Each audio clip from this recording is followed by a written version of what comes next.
بسم اللہ الرحمن الرحیم۔ شروع اللہ کے نام سے جو بڑا مہربان نہایت رحم والا ہے۔ فجر کے بعد سونا کیسا ہے؟ فجر کی نماز کے بعد کیا سونا جائز ہے؟ علی صاحب ملیشیا سے۔ اسلاف میں بہت سے حضرات ایسے گزرے ہیں جن سے فجر کے بعد سونے کی ممانعت منقول ہے۔ البتہ قرآن و حدیث میں ایسی کوئی ممانعت نہیں ہے، ایسی کوئی دلیل نہیں ہے جس سے پتہ چلتا ہو کہ فجر کے بعد سونا ناجائز ہے۔ اسلاف اس کو ناپسند کیا کرتے تھے۔ اس لیے کیوں ناپسند کرتے تھے؟ اس لیے کہ اسلام نے جو ہمیں احکام دیے اور فطرت نے جو احکام دیے ہیں اس سے یہ بہرحال پتہ چلتا ہے کہ یہ کوئی سونے کا ٹائم نہیں ہے۔ دیکھیے، اگر فجر کے بعد اسلام نے ہمیں سلانا ہوتا تو فجر کی نماز میں اٹھاتا کیوں ہمیں اسلام؟ یعنی یہ تو عجیب سی بات ہوئی نا، کسی کو اٹھا کے دوبارہ سلایا جا رہا ہے۔ تو اسلام نے فجر کی نماز رکھی ہے یہ بتانے کے لیے کہ یہ اٹھنے کا ٹائم ہے، اور فطرت بھی یہی کہتی ہے کہ آپ فجر کے بعد نہ سوئیں۔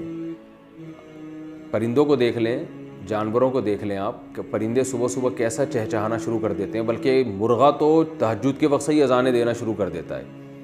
اور آپ صلی اللہ علیہ وسلم نے فرمایا لا تسبوا الدیک فإنہ یؤذن للصلاۃ، مرغے کو برا مت کہا کرو اس لیے کہ وہ اذان کے لیے، وہ نماز کے لیے جگاتا ہے۔ تو جو فطرت کہتی ہے اسلام وہی کہتا ہے، اور جو اسلام کہتا ہے فطرت وہی کہتی ہے۔ وہ یہ ہے کہ رات کو جلدی سوئیں اور صبح جلدی اٹھیں۔ اللہ تعالیٰ نے ہمیں جو رات ہے نا، قرآن سے پتہ چلتا ہے جعل لکم اللیل لباسا والنوم سباتا، کہ اللہ نے رات کو ہمارے لیے لباس بنایا، نیند کو کاٹنے کا ذریعہ بنایا، اور رات ہمارے لیے سونے کے لیے بنائی ہے۔ دن وجعلنا النہار معاشا، دن میں ہمیں کام کاج کے لیے پیدا کیا اللہ تعالیٰ نے۔ تو یہ غیر فطری بہرحال ہے، اور رسول اللہ صلی اللہ علیہ وسلم نے ترغیب بھی دی ہے کہ صبح اپنے کاموں کا جلدی آغاز کیا جائے۔ حدیث میں آتا ہے، آپ صلی اللہ علیہ وسلم نے فرمایا، صحیح حدیث ہے، بورک لامتی فی بکورہا، فرمایا میری امت کے لیے اللہ نے صبح کے وقتوں میں برکت رکھی ہے۔ صبح صبح کوئی بھی کام شروع کیا جائے گا تو اس میں برکت ہوگی۔ افسوس کے ساتھ کہنا پڑتا ہے کہ بہت سے غیر مسلموں نے اس پر عمل شروع کر دیا۔ چائنا میں آپ دیکھیں لوگ صبح صبح اٹھ جاتے ہیں۔ میں تھائی لینڈ میں تھا، فجر کی نماز کے بعد میں نکلا تو ساری مارکیٹیں کھلی ہوئی تھیں، تو جو کام مسلمانوں کے کرنے کا تھا وہ غیر مسلم کر رہے ہیں۔ ہاں، البتہ یہ ہے کہ جب آپ رات جلدی سوئیں اور صبح جلدی اٹھ جائیں تو پھر دوپہر کو قیلولہ کریں۔ سونے کا ٹائم دوپہر کو ہے، اس کی بہت تاکید ہے قرآن و سنت میں۔ قیلوا فإن الشیطان لا یقیل، آپ صلی اللہ علیہ وسلم نے فرمایا قیلولہ کیا کرو، شیطان قیلولہ نہیں کرتا۔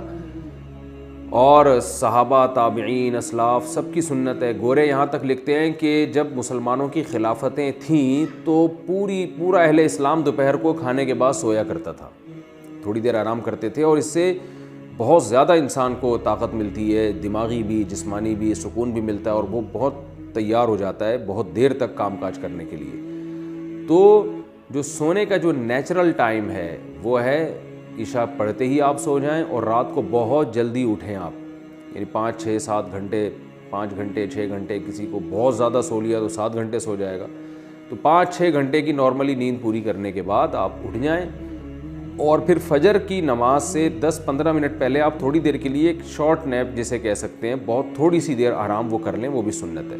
یعنی آپ رات بہت جلدی سو گئے، عشاء پڑھتے ہی بہت جلدی رات کو اٹھ گئے آپ، کیونکہ کئی گھنٹوں کی آپ کی نیند پوری ہو جائے گی اگر آپ عشاء کے بعد سوتے ہیں۔ اور پھر فجر کی نماز سے پہلے آپ تھوڑی دیر، اذان کے بعد نماز سے پہلے 10 15 منٹ آپ تھوڑی دیر ہلکی سی نیند لے لیں، اس سے دوبارہ فریش ہو جائیں گے۔ اس کے بعد پھر آپ دوپہر کو کھانے کے بعد تھوڑی دیر آرام کریں، سوئیں۔ تو یہ جو نیچرل یعنی سونے کی یہ روٹین ہے، تو یہ بہت اس کی یعنی سنت سے بھی ثابت ہے، صحابہ سے بھی، اسلاف سے بھی۔ البتہ یہ کوئی فرض واجب نہیں ہے، کیونکہ بعض لوگوں کی روٹین ایسی ہوتی ہے کہ وہ بیچارے رات کو نہیں سو سکتے، ان کا کام نائٹ ڈیوٹی ہے کسی کی، یا کسی کو اسٹڈی کے لیے فرصت ہی اس ٹائم پہ مل رہی ہے، یا اور کوئی ایسا مسئلہ ہے کسی کے ساتھ، تو اس کا کوئی فرض واجب سے تعلق نہیں ہے۔ تو ایسی کنڈیشن میں اگر کسی کی رات کو نیند پوری نہیں ہو سکتی تو فجر کے بعد بھی وہ سو سکتا ہے، کیونکہ نیند پوری نہ کرنا یہ زیادہ نقصان دہ بنسبت اس کے کہ آپ غلط ٹائم پہ سو کے نیند پوری کر لیں، یہ پھر بھی نسبتاً بہتر ہے، کیونکہ نیند ہی نہیں ہو پھر تو بہت بڑے نقصانات ہو جائیں گے۔ تو نیند تو روٹی سے زیادہ ضروری چیز ہے۔